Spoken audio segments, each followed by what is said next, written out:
Hi friends, నేను మీ Bhargavi vlogs. ఏదైనా పని ఉందంటే, ఏదైనా అవసరం ఉందంటే భలే కాకా పడతారండి మా ఆయన.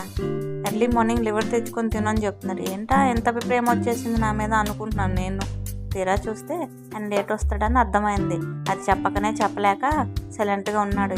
ఏ రోజైనా లేట్ వస్తాను నేను ఏమని అంటానని భయంతోనే ఆయన ముందే ఏదో ఒకటి నాకు ఇచ్చి కాకర పెట్టి వెళ్తాడనమాట. సో అదేదో పెట్టి ఇస్తే నేను సైలెంట్గా ఉంటాను కదా, ఏమైనా అనను కదా, లేట్ ఎందుకు వచ్చావు అని అడగను కదా అని భలే కాకా పడతారు. సో లివర్ తీసుకొచ్చి ఆయనే ఇచ్చాడు, నేను వెళ్ళే ఓపిక లేదని చెప్పేసరికి. సో ఇలాగ నేను నీట్గా 4-5 సార్లు కడిగి పెట్టేసుకొని పక్కనే ఉల్లిపాయలు మీడియం సైజు, పెద్ద సైజు ఒకటి, రెండు చిన్న సైజులు గుండగా కట్ చేసి పెట్టేసుకున్నాను. అంటే స్మాల్ సైజ్ పీసెస్ కట్ చేస్తా.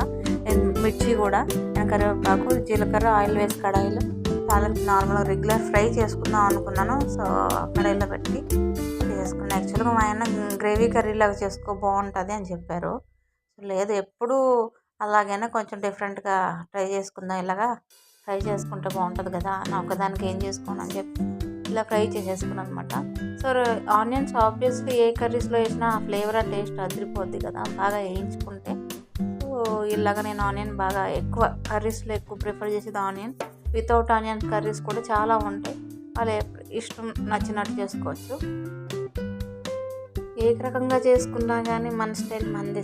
సింపుల్ అంటే ఎంత తొందరగా ఇంట్లో ఏ ఐటమ్స్తో ఉన్నాయో అంత తొందరగా అయిపోతుందో అదే నేను చూస్తాను మ్యాక్సిమం. వండుకోవడానికి కూడా బద్ధకం, ఒక్కదాన్ని ఉంటే. అందరూ ఉంటే ఏదైనా ప్రిఫర్ చేసి పెట్టడానికైనా ఉంటుంది. తను మధ్యాహ్నం లంచ్కి రాడు కనుక నేనే యాక్చువల్గా ఇలా కుక్ చేసి పెట్టుకున్నాను అనమాట. బాగా వేగేసరికి ఇందులో ఇంకా నేను కారపొడి, చిల్లీ పౌడర్, సాల్ట్ వేసేసుకున్నాను. చిల్లీ పౌడర్ అండ్ మసాలా కూడా, చిల్లీ పౌడర్ వేసి కొంచెం బాగా మగ్గాలన్నమాట. సో అప్పుడు లివర్ బాగా టేస్ట్ వస్తుంది. తర్వాత కారపొడి, సాల్ట్ అండ్ మసాలా వచ్చింది, మీట్ మసాలా వేసాను. సో కంపెనీ నేను ప్రమోట్ చేయట్లేదు, అందుకని ఓన్లీ నాకు నచ్చిన మీట్ మసాలా అని చెప్పి పెట్టేసాను. ఆ పొడి అండ్ ధనియాల జీలకర్ర పొడి, jeera dhaniya powder, chilli powder and meat masala, ఆ ఫ్లేవర్ని యాడ్ చేసేసుకొని బాగా కలిపేసి దగ్గరగా రెడీ చేసేసుకున్నాను అనమాట. సో ఇది వేడి బ్రౌన్ రైస్లో నేను ఈ మధ్యన కొంచెం డైట్ చేస్తున్నానులేండి, అందుకని బ్రౌన్ రైస్ చేసుకొని దాంట్లోనే కర్రీ పెట్టుకొని చట్నీ పెట్టుకొని తిన్నాను. దొండకాయ పచ్చడి వేసాను. అది కలిపి తినేస్తానండి, చాలా బాగుంది.